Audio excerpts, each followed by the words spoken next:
Grazie a te. Good afternoon, everyone. It's a great pleasure for me to take part in this conference. And let me begin by thanking Alessandro and the other organizer of this event for inviting me. And let me thank also the speakers of this morning session for their valuable and stimulating insight. My talk today seeks to contribute to this debate on warfare and play, presenting evidence from southern Italy, looking both at the Greek colonies of Magna Graecia in Sicily and at the indigenous communities interacting with them. In the impossibility of presenting here a complete survey of archaeological context, I opted for a brief overview of testimonies in order to provide, through different kinds of records, various examples of this pairing, of this combination, of its possible value and significance, with a special focus on how, in these communities, weapons and game tools can be associated with the expression of social differentiations and constructs as gender, ethnicity, and status. And I think some of the elements I'm going to point out are fitting what it has been highlighted so far. First, I will discuss the iconographic materials. Then I will examine the archaeological evidence, which looked rather scarce to me, much more limited than the testimonies from Greece. Much more limited than the testimonies from Greece we heard about this morning, despite the capital importance of martial values, espoused primarily by the elite, but supported also by the lower social groups within ancient Greek communities. Next slide, please. Concerning iconographic sources, I'm not aware of representations combining warriors and play other than the renowned iconography of Achilles and Ajax playing. I'm not going into details here, since we have heard in depth this morning about this iconic image and its significance. I'm limiting myself to the point that this representation results to have been equally appealing for southern Italian cities, which were notoriously major trading partners of Athens, along with the Etruscan centers. Based on studies of export trade of Athenian figured vase, it appears that the same commercial routes leading to the Greek colony of Locri Epizefiri on the Ionian coast of southern Italy were then reaching ports on the Tyrrhenian and Sicilian coast. Is Sicily in particular the recipient of these specific representations? Evidence of vases depicting two warriors at play, attested in both black and red figure productions, appear from the last quarter of the 6th century to the last decades of the 5th century BC. That is to say, for almost the entire lifetime of this iconography. Information about the fine context of many of these vases, now spread in different museums worldwide, are mostly lost. But in the limited case in which the provenance can be established, they result to be selected both as votive incendiaries and as grave goods. This is the case in particular of lekythoi, but not exclusively, given that isolated lekythoi are also documented from sanctuaries. Although in southern Italy we have no evidence of the assimilation, or rather of the original reelaboration of the motif in an ideological perspective, as attested in Etruria, for example, we may assume that this kind of representation was perceived as somehow suitable for the funerary context, and perceived as an allusion to a system of values embraced by the members of local communities.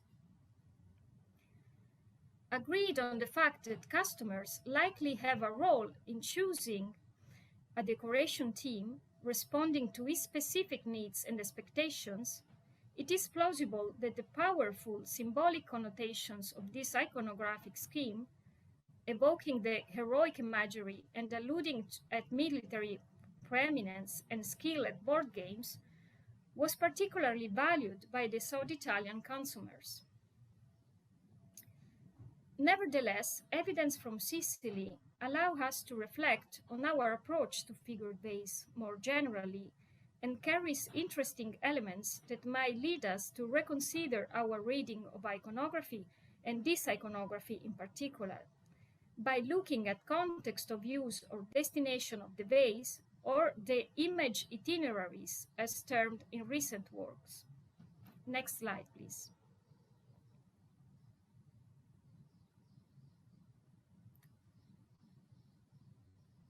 Next slide, please. Yes, I tried. Sorry. Don't know why. I try again.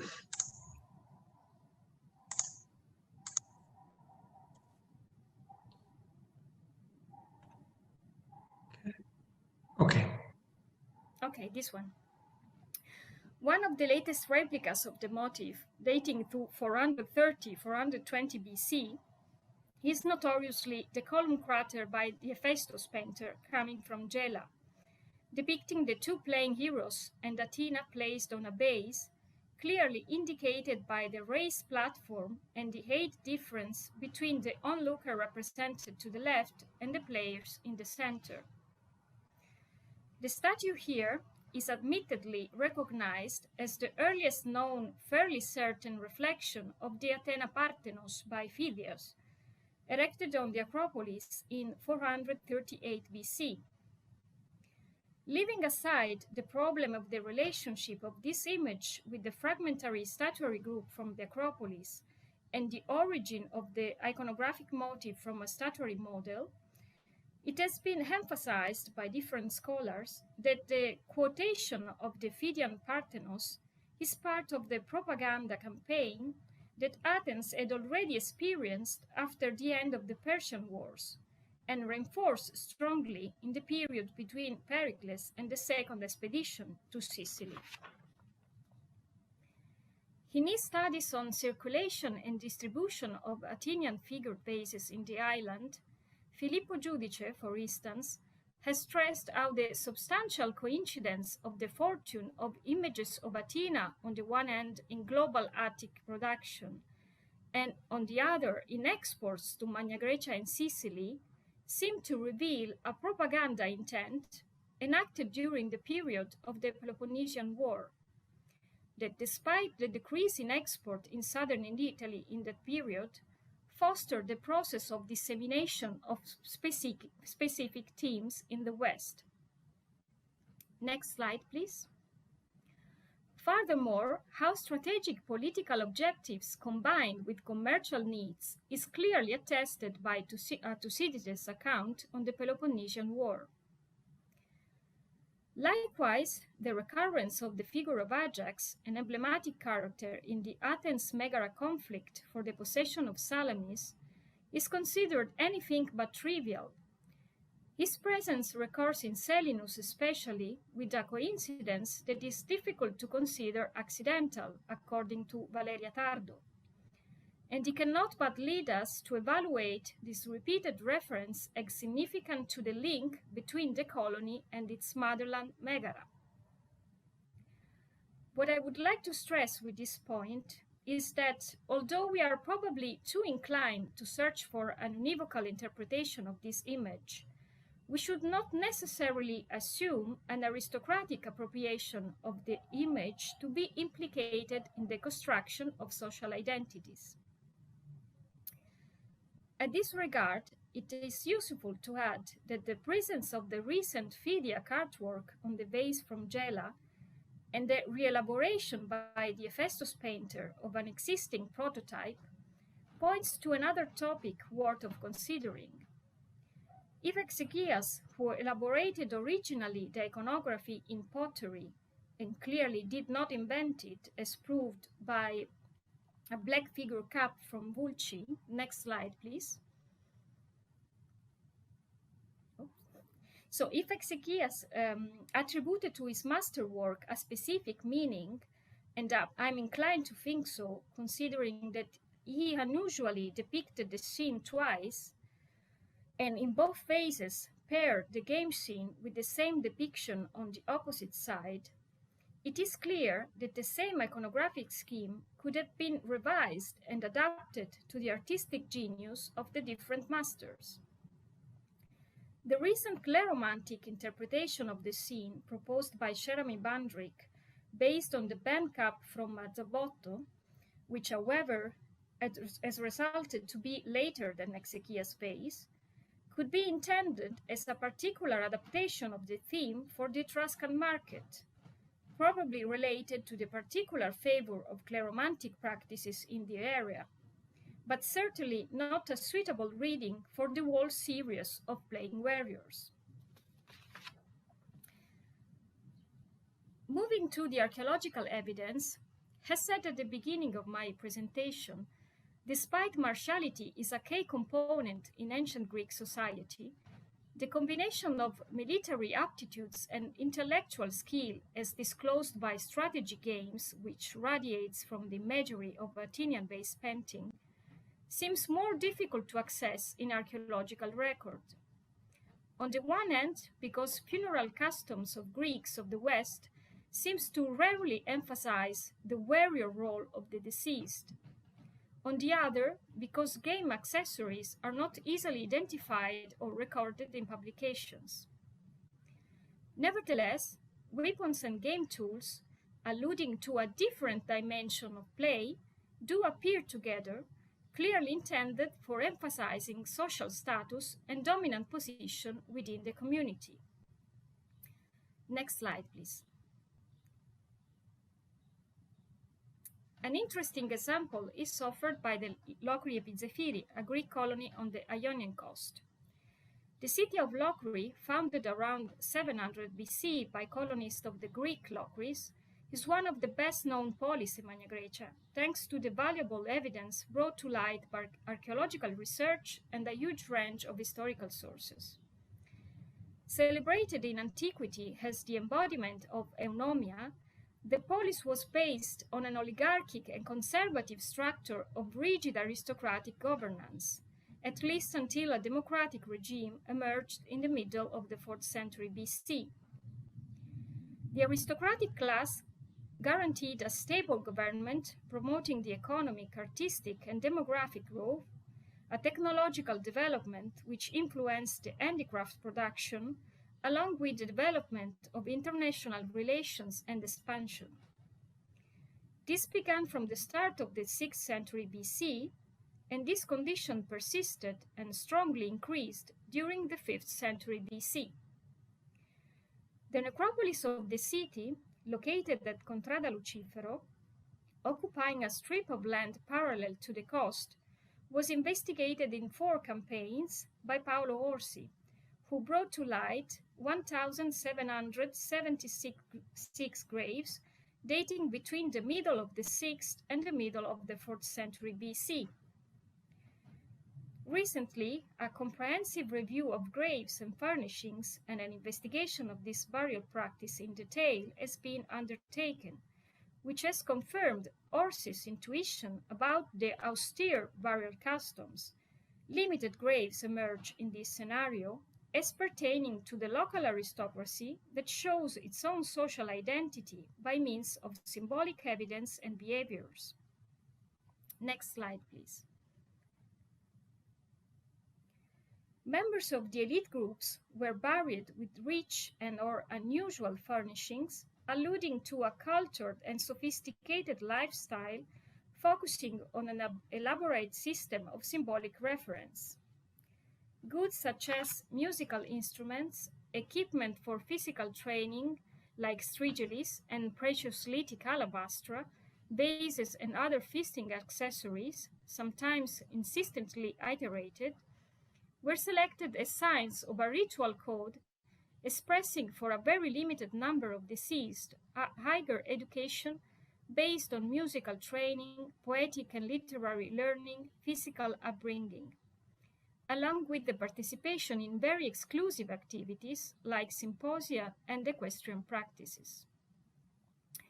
I have postulated elsewhere that knuckle bones, astragali, as entertainment consistently enacted in the context of schooling, convivial practice, and physical training, were involved in the symbolic construct of self-representation of the community members, serving as reference to certain social qualities beyond age and gender differences. Next slide, please. Summarizing briefly, knuckle bones occur in 149 graves, which correspond to about 10% of the tombs of the whole burial area, and were deposited during the 4th centuries in which the necropolis was in use, between the middle of the 6th and the middle of the 4th century BC, with an highest density during the 5th century BC. They were used as grave goods in accumulations counting from 1 to 1,000 of specimens in exceptional arrangements. In very few cases, only 2 graves, game implements, namely astragali, are associated with the military sphere, revealed, as it has been stated by Diego Elia, by selected iconography on Athenian bases. In both cases, the allusion to the military real is connected to the male dimension. But interestingly, weapons are otherwise attested at Locri, and again, associated, let's say, with another different dimension of play. A small assemblage of weapons, currently numbering 16 pieces, has been identified at the most famous sanctuary of the city, placed at Contrada Mannella. Devoted to the cult of Persephone, associated with the celebration of rites of passage, documented in detail by the depictions on the pinnacles, the most famous votive of the century, which also implied actual dedications of toys and game implements by young devotees. Next slide, please. 5 helmets, 7 elements belonging to a shield, and 4 miniature objects are coming from have been located in the sanctuary. These objects have been read as expression of male devotion to the female goddess, consistent with the iconography heritage of the pinnacles. First of all, the tablet depicting a spear-wielding warrior with horse, represented by a single specimen, already pointed out by Mario Torelli as exemplifying male devotion at the sanctuary. But the most significant scene is certainly the one depicting a ball dedication in the presence of Ares, in which, contrarily to the traditional interpretation, it has been proposed to see a ceremony in which a boy, and not a girl, consecrates to the goddess the symbol of his childhood games, in the presence of the divinity who, warrior par excellence, patronizes his passage to adulthood, impersonating one of the most characteristic aspects of the male component of the society of the time. In addition, although doubtful, it has been suggested that some of the pinnacles depicting the Dioscuri may also be related to male devotion, and that their links with ephebia and rituals relating to the male transition to adulthood are recognized. The same close association between female sphere and warriors in the same cultic context is also present in the Locrian subcolonies, in the votive deposits of Scrimbia at Hipponion, the modern Vibo Valencia, and Calderazzo at Medma, the modern Rosarno, whose system of offerings presents various analogies with Mannella's. As recently stated by Massimo Cardosa, the cultic and religious model that Locri must have represented for its colonies had led scholars to consider the deposits as pertaining to local sanctuaries of Persephone. Next slide, please. Moreover, among the various offerings at Scrimbia, numerous astragals are also attested, although, as I have already pointed out elsewhere, in contexts such as a votive deposit, the analysis of the depositional features of such poems is essential for the correct interpretation of such objects, in order to rule out the possibility that they are not simply connected to ritual activities such as sacrifice. The presence in all three centuries of miniature weapons in bronze or terracotta, along with real weapons, shows that they are not taken from the enemy as attested in other Greek centuries, but refer to ceremonies linked to rites of passage, where the transition to adulthood was consecrated, with marriage for girls and the allusion to military activity for boys. Finally, I would like to mention few examples from indigenous communities of southern Italy, precisely from Basilicata region. One site is Chiaramonte, the other one is Timari. Next slide, please. Evidence of warriors is documented in Basilicata as early as the 2nd millennium BC, as war was mostly prerogative of what we might term the local aristocracy. But in the 6th century BC, parts of Greek-type hoplitic armament began to be introduced to the indigenous elites of the archaic period.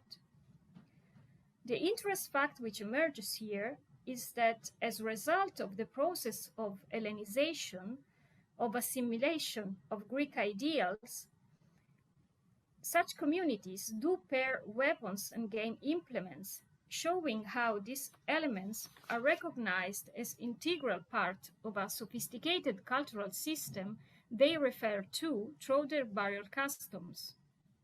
Warfare emerges as something peculiar to Greek communities, so does game.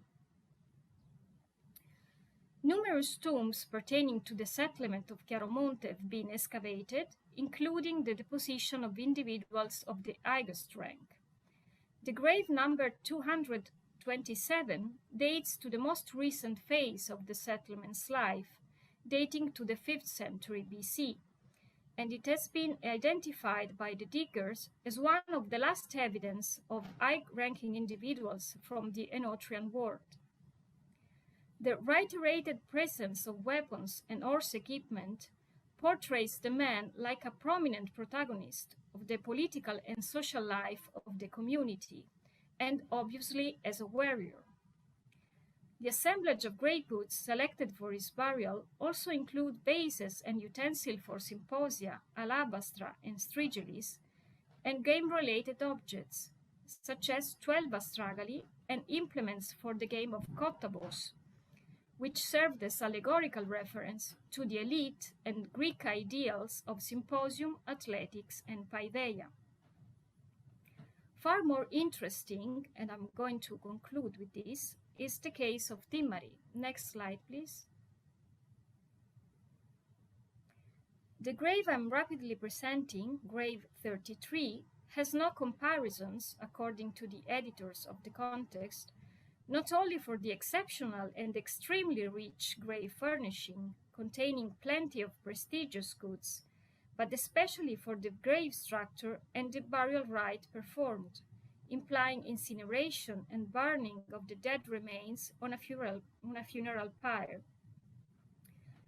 But, and I'm quoting here, in addition to the funerary ritual and the tomb structure, the elitist environment, the very high level and the clearly Macedonian Epirot context of the burial can be seen in all the finds.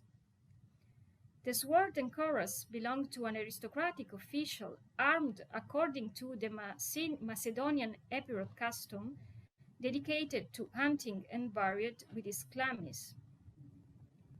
As Eftikia showed many of similar examples today. An astragalus bone is also part of the funerary assemblages of this grave. Since it reveals alteration of the surface, which allows us to exclude its derivation from sacrifice or sacrificial meals, it may have been selected here for its role of game equipment and as allusion to play dimension. To conclude, weapons, warriors, and games were certainly associated in the ancient Greek imagery, and although play and game is performed in many various forms in the ancient Greek world, this evidence certainly worked consistently as tokens of power and prestige. Oh, sorry, I have another slide maybe that I didn't show you. Yes, the last one. And I thank you for your attention.